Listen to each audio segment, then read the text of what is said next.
25 जून की रात्रि को देश के अंदर आपातकाल उस समय के प्राइम मिनिस्टर इंदिरा गांधी ने घोषित करवाया।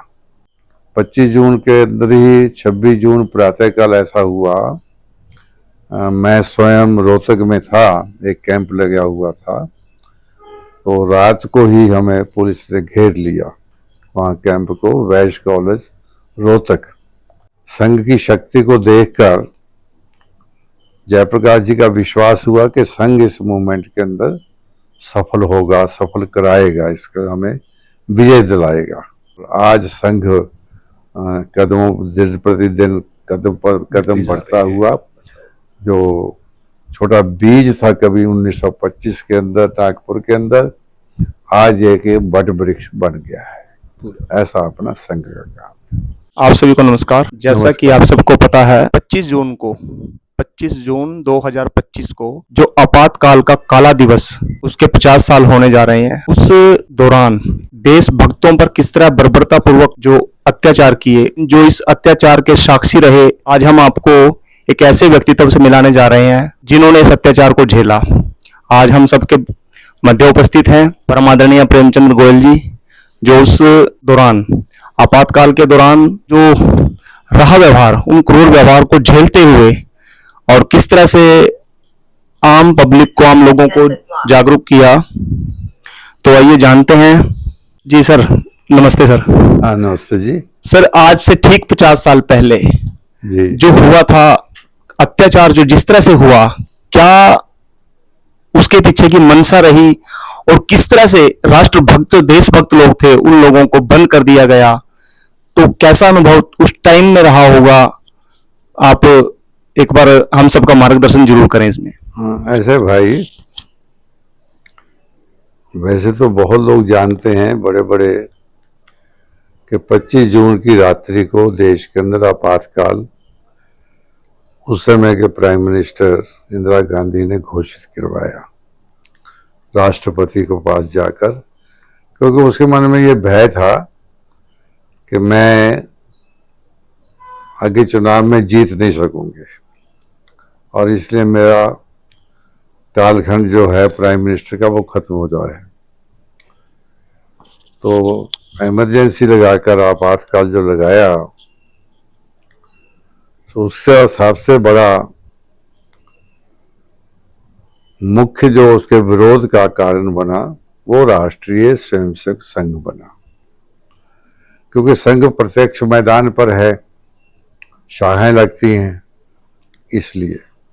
बाकी तो सभी दल थे उस समय, राजनीतिक दल भी थे। पंजाब के प्रकाश सिंह बादल, हरियाणा के चौधरी देवीलाल जी, बीजू पटनायक, ऐसे मधुवर दंडवते, ये सब लोग थे। डॉक्टर मंगल सेन, हरियाणा के बीजेपी के जनसंघ था उस समय, उसके नेता थे। ऐसे देश के सभी जो नेताओं से, क्योंकि ये मूवमेंट चलाई थी तानाशाही के विरोध में बहुत जयप्रकाश नारायण जी ने, और नारायण जी ने संघ को एक प्रकार से, सारी संघ की शक्ति को देखकर जयप्रकाश जी का विश्वास हुआ कि संघ इस मूवमेंट के अंदर सफल होगा, सफल कराएगा, इसका हमें विजय दिलाएगा। तो संघ पर से तो 25 जून के अंदर ही 26 जून प्रातःकाल ऐसा हुआ, मैं स्वयं रोहतक में था, एक कैंप लगा हुआ था, तो रात को ही हमें पुलिस ने घेर लिया वहाँ कैंप को, वैश कॉलेज रोहतक। और उसके बाद फिर ध्यान आया, पुलिस से बातचीत हुई कि भाई यहाँ जितने भी शिक्षार्थी आए हुए हैं, इन सब शिक्षार्थियों को हम घर वापस भेज देते हैं। कैंप तो अभी 8 दिन बाद में बंद होना था, समापन होना था, तो उसलिए पहले ही समापन किया। हमारे अखिल भारतीय अधिकारी बापू राव जी मोगे वहाँ पर थे, उनके भाषण से फिर सब लोगों को गाड़ियों से वापस भेज दिया। और वैसे तो कहना तो नहीं जरा अच्छा लगता कि सबसे पहले ही टक्कर उनकी पुलिस वालों की मेरे से हुई। मेरे जो में व्यवस्था थी, मैं प्रेमचंद गोयल हरियाणा संभाग प्रचारक था, उस समय। तो मेरे से ही पूछा उन्होंने कि अपना प्रेमचंद व्यवस्थापक कहाँ है, मैनेजर कहाँ है, कैंप का मैनेजर। तो मुझे रात को ये दिल्ली से फोन आ गया था, तो मैंने उनसे कहा कि आगे है थोड़ा सा, मैं तो यहाँ रसोई में काम करता हूँ, मैं नहाने के लिए कच्चा बनैन कपड़े मेरे कंधे पर थे और फिर रसोई साथ में थी, जहाँ रोटी बनती थी वहीं चला गया और वहां जाकर अपना बैठ गया। पुलिस वाले आगे चले गए और वहां पर रसोई के जो बनी हुई थी हमारी, उसमें एक ऐसा था कि पीछे एक दरवाजा था, उस दरवाजे को ईंटों से हमने बंद कर रखा था पहले। फिर वो ईंटों को धक्का देकर मैं पीछे से निकल गया वहां से और पीछे सारा समाचार लेते रहे। कहाँ गया हूँ मैं, एक घर में था, डॉक्टर क्षेत्रपाल आजकल दिल्ली में रहते हैं, उनका घर था पीछे और उनके घर जाके ठहर कर बाकी क्षेत्रपाल के द्वारा फिर संपर्क सजीव किया। तो वैश्य कॉलेज पे से सब लोग चले गए थे, अरे नेता भी कार्यकर्ता भी अपने और सभी शिक्षार्थी भी। लेकिन उस समय भय बहुत अधिक हो गया था सारा। इतना भय था कि एक रोहतक के अंदर एक प्रसंग ऐसा आया कि एक पति पत्नी बस से उतरे और बस से उतरकर रिक्शा में बैठे और रिक्शा में कहा कि फलानी जगह जाना है यानी अपने घर। तो वो घर में बैठिए, तो पत्नी के मन में आया क्या बात है, सन्नाटा बड़ा है, ये तानाशाही इंदिरा गांधी। पति ने उनके मुंह पर हाथ रख दिया एकदम अपनी पत्नी के मुंह पर और कहा चुप कर, ऐसा ना हो कि ड्राइवर कहीं जो है रिक्शा वाला हमें बजाय इसके कि घर पहुंचाए थाने में ले जाए। यानी इंदिरा गांधी के विरोध में इस प्रकार का भय था, कोई भी बोलता नहीं था किसी तरह चारों तरफ। तो इस भय के वातावरण के अंदर ही राष्ट्रीय स्वयंसेवक संघ ने अनेक नेताओं को भी जरा उनकी हिम्मत बनवाई, क्योंकि बहुत बड़ी तैयारी करनी पड़ती थी पूरे देश के अंदर ही। और उस तैयारी के निमित्त हम आपस में ताना वाना सब बुन लिया। जब तैयारी होगी तो घोषणा की कि भाई हम सत्याग्रह करेंगे, क्योंकि संघ पर पाबंदी लगा दी थी। हाँ, जुलाई के अंदर 10 जुलाई को संघ पर पाबंदी लगा दी थी, शाखें बंद हो गई थी 25 जून के बाद। कुछ लोग तो पहले ही मीसा में पकड़े गए थे संघ के अधिकारी, तो लेकिन प्रचारक कोई नहीं पकड़ा गया पूरे देश के अंदर और कार्यकर्ता पकड़े गए। ऐसे मतलब कार्यक्रम जो चला, तो सत्याग्रह करने से, जैसे सत्याग्रह करने की पूरी तैयारी हो गई, जब सत्याग्रह शुरू हुआ संघ के सुनसे करने लोग भी थे उसमें, यानी 90% संघ के लोग, 10% अन्य लोग थे।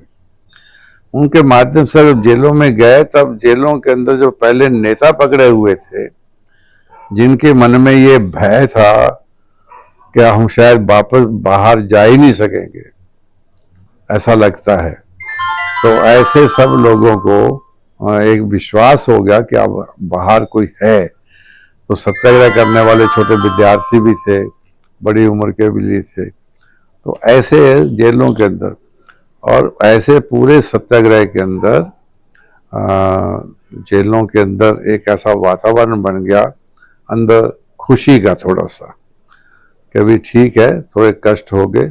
जेलों के अंदर वैसे यातनाएं बहुत दी गई है, कहीं कहीं तो कुछ ऐसे कार्यकर्ता हैं, हमारे महेंद्रगढ़ के रामविलास शर्मा थे, उनको पकड़ा गया तो उनके पजामे के अंदर चूहे बांध दिए गए साथ।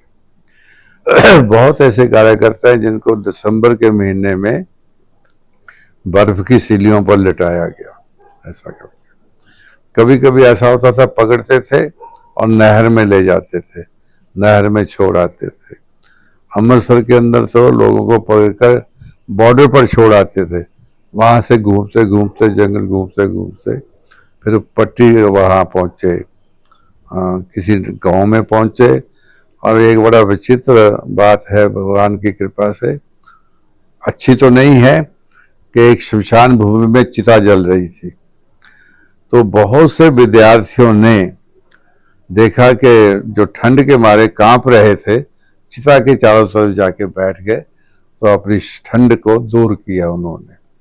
तो ऐसे अनेक तरह की यातनाएं जो कभी कभी हम सुना करते थे, पढ़ा करते थे कि भगत सिंह को, चंद्रशेखर आज़ाद को, अंग्रेजों सरकार के समय क्रांतिकारियों को जो कष्ट दिए जाते थे, उनको स्वयं प्रत्यक्ष में देखने का भी, सुनने का भी और देखने अवसर मिला हमें।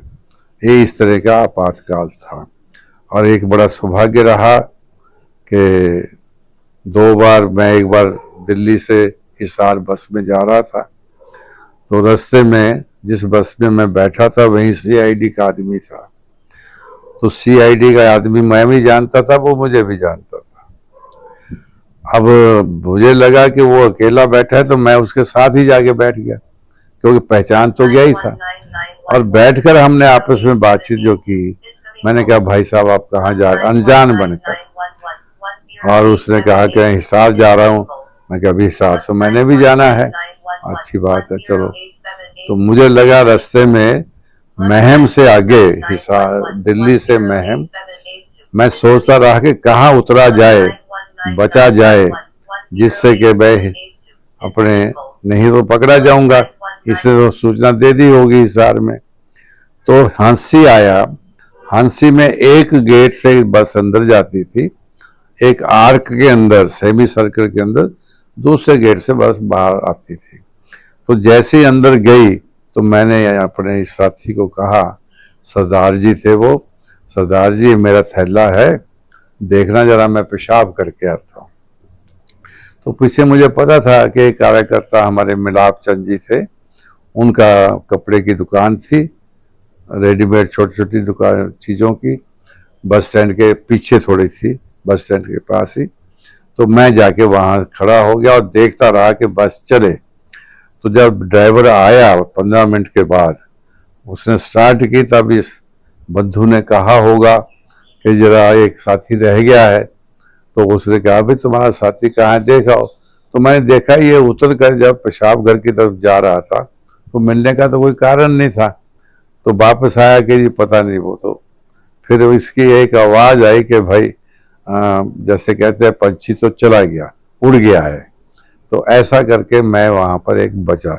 ऐसे भी कई प्रसंग हैं, क्योंकि बहुत समय लगेगा अपने को बातचीत करने में, जहाँ 3 बार मैं इस तरह से पगड़ाई से बचा रहा। क्योंकि मेरे जो में काम था सत्याग्रहियों को भेजना, जो चले गए हैं उनके घरों की ठीक रोटी पानी की व्यवस्था, बच्चों की पढ़ाई की व्यवस्था, उसके अंदर कार्यकर्ताओं का एक दल उस काम में लगा था।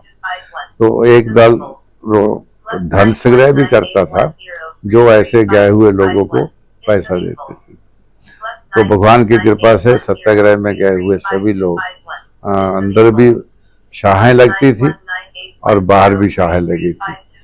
और परिणाम इसका ये हुआ, हमें तो इस सत्याग्रह का भी लाभ हो गया कि जो लोग अंदर कैदी मिले, अन्य कैदी, वो भी संघ के सूचक बन गए। और बाहर आकर जैसे संघ शुरू हुआ, पाबंदी हटी और चुनाव हुआ। चुनाव में आपको पता ही है कि भी इंदिरा गांधी हार गई थी, और उसके बाद ये अपना संघ की पाबंदी जो हटाई गई, उसके हारने के बाद वही हटा कर गई वैसे, समझे नहीं। मार्च में हटी थी, जनवरी में चुनाव की घोषणा की थी, मार्च 10 मार्च 21 मार्च से में ध्यान में आता है। तो बहुत समय हो गया, तारीख में हो सकता है।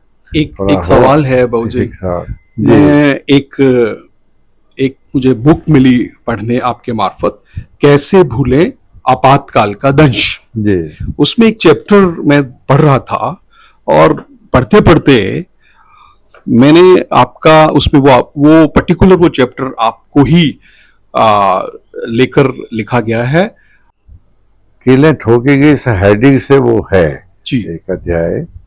मेरे साथी थे एक प्रचारक, हम 3 प्रचारक इकट्ठे रहा करते थे जी।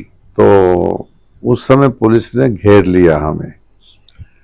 एक फैक्ट्री थी फरीदाबाद के अंदर, वो फैक्ट्री बनी नहीं थी पूरी, एक मजदूरी के नाम, मजदूरों जैसे कपड़े पहनकर हम अपनी रहते थे, रोटी बनाते थे। जी वहां से वास्तव में एक साइकिल से हम पत्रिका भी निकालते थे, जी दर्पण नाम का पत्र, जी। वो फिर सब हरियाणा में पहुंचाया जाता था। जी तो वो पत्र लेके जा रहे थे हमारे साथी चौबे जी, ठाकुर चौबे बिहार के रहने वाले थे। जी तो उनको वो पकड़ाई आ गए, तो उस समय उनके नाखूनों में कीलें ओके ठोकी गई। जब मुझे ये सुनने में आया तो मैं फिर वो जेल में गए, मैं उनको जेल में मिलने गया। जी फिर उनके हाथों के निशान देखे, उंगलियों के बीच के। तो एक विशेष डॉक्टर थे हमारी जानकार के, अपने संघ के सदस्य की थे, तो उनको जी विशेष जिम्मेवारी लगाई कि ये जल्दी जल्दी ठीक होना चाहिए। इस प्रकार का ये बात है। बहुत आपका धन्यवाद। आपने इतनी उस समय की आपातकाल की जो सारी व्यथा हुई वो आपने बड़े गंभीरता से, बड़ी ईमानदारी से आपने उसे एक एक ये चीज को ठीक है, व्याख्यान किया। परंतु आज मुझे ये महसूस हो रहा है कि वो दिन कैसे निकल गए। 19 महीने अंडरग्राउंड रहकर 19 महीने। ये लगता था, कोई भी पुलिस वाला लगता ऐसा था जैसे मुझे ही पकड़ने आ रहा है। इस लेकिन तरीके उससे की बचकर, हालांकि हम उसको दूसरे को जानते नहीं किसी को, लेकिन ऐसे बड़ी बड़ी बैठकें भी होती थी। एक जगह रोहतक के अंदर बहुत बड़ी एक जंगल में बैठक की हमने, सुबह सुबह 4 बजे। जी एक प्रसंग आपको बताता हूँ जी कि उसमें पिता को भी आना था बैठक में और बेटे को भी आना था। पिता का नाम अमीर चंद बब्बर, जी बेटे का नाम सुभाष, दोनों मुख्य शिक्षक थे वो। लेकिन बेटे ने बाप को नहीं बताया, बाप ने बेटे को नहीं बताया। घर के अंदर सुबह ठीक 4 बजे साइकिल लेकर दोनों चल दिए और चलकर वहां जब पहुंचे, अंधेरा थे उस समय, बैठक हुई। 256 लोग थे वहां पर। तो वहां मैं भी पहुंचा था और वहां उनको जो संबोधन करना था कि भाई हमें अपने सत्याग्रह को भी तेज करना है और अपने सब लोगों को समझदारी से व्यवहार करना है। सारा किसी तरह का भी कोई रिएक्शन नहीं करता, सब लोग अपने ही हैं। आज गलती मार्ग पर चल रहे हैं, कल को ठीक हो जाएंगे। तो ऐसा एक संदेश काम करने के लिए, और शाहों के अंदर चलाओ भैया, ऐसे स्थानों पर फुटबॉल खेलो, वॉलीबॉल खेलो, ऐसे कुछ कार्यक्रम जरूर मिलने जुलने के करते रहो, इस प्रकार का संदेश। तो वहाँ ये बात कही, पिता ने बेटे को कहा, अरे तुमने यहाँ आना था तो एक ही साइकिल पर क्यों नहीं आए? कहते जी आपने भी नहीं कहा, क्योंकि संदेश ये था कि पिता बेटे से बात नहीं करेगा, बेटा पिता से बात नहीं करेगा, यानी कोई किसी से बात नहीं करेगा। इतने ध्यान पूर्वक ये सब प्रकार का सत्याग्रह पूरे हरियाणा से जो है लोग 1013 संख्या जो पकड़ी गई, जी लेकिन जो पकड़े नहीं, सत्याग्रह किया, ऐसे भी 2000 लोग होंगे लगभग। तो ऐसे ये सफलता मिली और आज संघ कदमों दिन प्रतिदिन कदम पर कदम जा बढ़ता रही है। हुआ, जो छोटा बीज था कभी 1925 के अंदर नागपुर के अंदर, आज एक बट वृक्ष बन गया है। पूरा ऐसा अपना संघ का काम।